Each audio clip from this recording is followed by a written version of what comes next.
নমস্কাৰ আদৰণি জনাইছো হিৰাশ্ৰী কিচেনলে। আজি আমি মাছৰ মূৰৰ সৈতে অমিতাৰ খাৰ বনাওঁ। অমিতাৰ খাৰ আমাৰ অসমীয়া মানুহৰ চবৰে প্ৰিয় নহয় জানো? আহকচোন আমাক ইয়াৰ বাবে কি কি সামগ্ৰী প্ৰয়োজন হ'ব আমি সেইখিনি জানি লওঁ। ইয়াৰ বাবে লাগিব এটা ডাঙৰ অমিতাটো মই কাটি ধুই পখালি সৰু সৰুকৈ কাটি লৈছোঁ। আৰু লাগিব মাছ মই গাল চাই মানে মাথা চাই লৈছোঁ, এপিচ অলপ পিচ হিচাপে দিছোঁ, এনেই বাকীখিনি মোৰ মাথাই আছে। আৰু লাগিব জালুক 1 চামুচ অকণমান কম হ'ব। আৰু আদা আছে সৰু সৰু টুকুৰা কৰি লৈছোঁ, 3 টুকুৰ 4 টুকুৰমান হ'ব। আৰু নহৰু ডাঙৰ চাই এটা, আৰু জলকীয়া নিজে যিমান খাব পাৰে সিমানখিনি ল'লেই হ'ব। আৰু লগত তেজপাত আৰু লাষ্টত মান ধনিয়া দিবৰ কাৰণে অলপ লৈ লৈছোঁ। আৰু লগতে লাগিব খাৰ মই দিম 1 চামুচ, অকণমান বেছি দিম। আপোনালোকে নিজৰ মানে জোখ অনুযায়ী দিব। মই 1 চামুচ অকণমান বেছিকৈ দিম। প্ৰথমতে মই গেছটো অন কৰি কেৰাহী এটা বহাই লৈছোঁ। তাতে অলপ মিঠাতেল দিম। এয়া মিঠাতেল দি মই মাছটো অকণমান হালধি আৰু নিমখ সানি লৈছোঁ। এয়া মোৰ মাছটো ইয়াতে ভাজি ল'ম।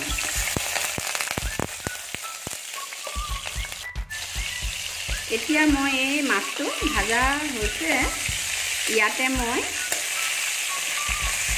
যিখিনি মই অমিতা কাটি লৈছোঁ এইখিনি ইয়াতে দি দিম। মাছৰ ওপৰতে দিম। মাছটো মানে ভাঙিলে মানে মাথা আছেতো, ভাঙি সিমান নাযায়। মাছৰ মানে সেইখিনি তেলতে মাছৰ লগতে মই এইটো দি দিলোঁ। দি তেজপাত কিখিলা দিলোঁ। মই তেলত একো দিয়া নাই, যিহেতুকে মই মাছ ভাজি লৈছোঁ সেইকাৰণে তেলত একো নিদিওঁ, তেজপাতটো এনেই দি দিছোঁ। আৰু এই খুন্দনাটো এইখিনি পিচি লৈছোঁ। ইয়াতে জিৰা জালুক আৰু আদা নহৰু জলকীয়া, মানে মই জিৰাটোৰ কথা ক'ব পাহৰিছিলোঁ। মই জিৰা থেতেলিয়াই লৈছোঁ মাত্ৰ, জিৰাও দিছোঁ আধা চামুচ অকণমান বেছি।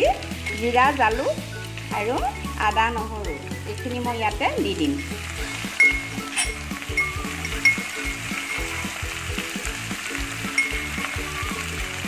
ভালকৈ গুড়ি কৰা নাই, মানে মই খাৰত বনালে মই বেছি গুড়ি নকৰোঁ, অলপ গোটা থাকিলে মোৰ ভাল লাগে, সেই গতিকে মই এনেকৈ লৈছোঁ। আপোনালোকে যদি মিহি কৰি বটিব পাৰে বটি খাব।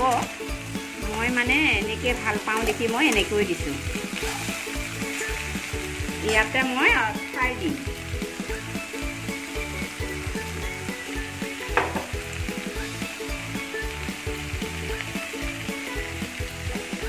ইয়াতে মই খাৰ দি দিওঁ। 1 চামুচ খাৰ দিলোঁ আৰু অলপমান দি দিওঁ।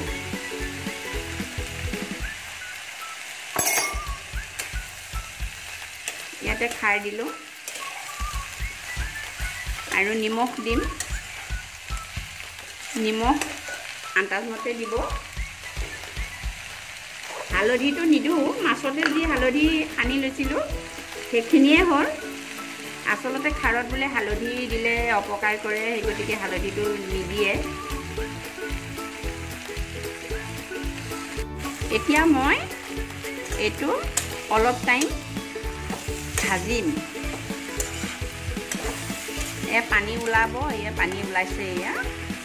এইখিনি মানে সিজালৈকে মই অকণমান ভাজিম। ভাজি এতিয়া মই ঢাকি থ'ম, ঢাকনি এখন দি মই ঢাকি থ'ম। এয়া মোৰ হৈয়ে গ'ল। 10 মিনিটমান লাগিল সময়। আপোনালোকে কিন্তু লৰাই থাকিব, নহ'লে তলত লাগি যাবতো। মাজে মাজে ঢাকন খুলি পেলাই ঢাকনিখন গুচাই লৰাই থাকিব, তেতিয়া তলত লাগি নাযাব। এনে একেলগে ভাজিলে যদি 10 মিনিট ৰখাই দিয়ে তলত লাগি যাব আৰু আপোনালোকে যদি মাছৰ মাথা ভাঙি দিয়ে ভাঙি দিব পাৰিব মই যি ভাঙি গৈছে এয়া গোটাও হৈ আছে এতিয়া মই ইয়াতে মান ধনিয়াখিনি যে কাটি লৈছিলো মই সৰু সৰুকে কাটি লৈছো এইখিনি মই ইয়াতে ছটিয়াই দিছো এয়া মোৰ হৈ গ'ল এয়া মোৰ ৰেডি এয়া হৈছে মাছৰ মাথা দি অমিতা খাৰ এয়া হৈ গ'ল আপোনালোকেও বনাই খাব মোৰ পদ্ধতিটো নবনাই আপোনালোকে বনাইছে খাইছে জানো হেতু কিন্তু মই যেনেকৈ বনাইছো তেনেকৈ হয়তো আপোনালোকে বনাই পোৱা নাই খাই চাবচোন কেনেকুৱা সোৱাদ লাগে আপোনালোকে বনাই খাবচোন এয়া আমাৰ হৈ গ'ল একেবাৰে কম সময়তে বনাব পৰা মাছৰ মূৰৰ সৈতে অমিতা খাৰ এয়া এতিয়া গৰমে গৰমে ভাত আৰু দালিৰ লগত পৰিৱেশন কৰিব পাৰিব মই হ'লে ভাতৰ লগতে খাওঁ মই দালি নলওঁ মোৰ বহুত প্ৰিয় হয় খাৰ যিকোনো খাৰ মাছৰ মূৰ দিলে মই বহুতেই ভাল পাওঁ খাই মাছ আনিলে মূৰটো খাৰ বনাই খায়ে বহুত ভাল লাগে বহুত সিম্পল হয় আপোনালোকে দিন এনেকৈ বনাই চাবচোন এনেকুৱা কম সময়তে হ'ব ভিডিঅ'টো চাই ভাল পালে লাইক কৰিব শ্বেয়াৰ কৰিব আৰু কমেণ্ট কৰি জনাব কেনেকুৱা পালে আৰু মোৰ চেনেলত নতুন আহিছে যদি চেনেলটো ছাবস্ক্ৰাইব কৰি ল'ব আৰু লগতে কাষত থকা বেল আইকনটো টিপি দিব যাতে আমি আগলৈ যি ৰেচিপি দিওঁ তাৰে নটিফিকেশ্যনটো আপোনালোকৰ ওচৰলৈ পোনপ্ৰথমে যাব পাৰে ধন্যবাদ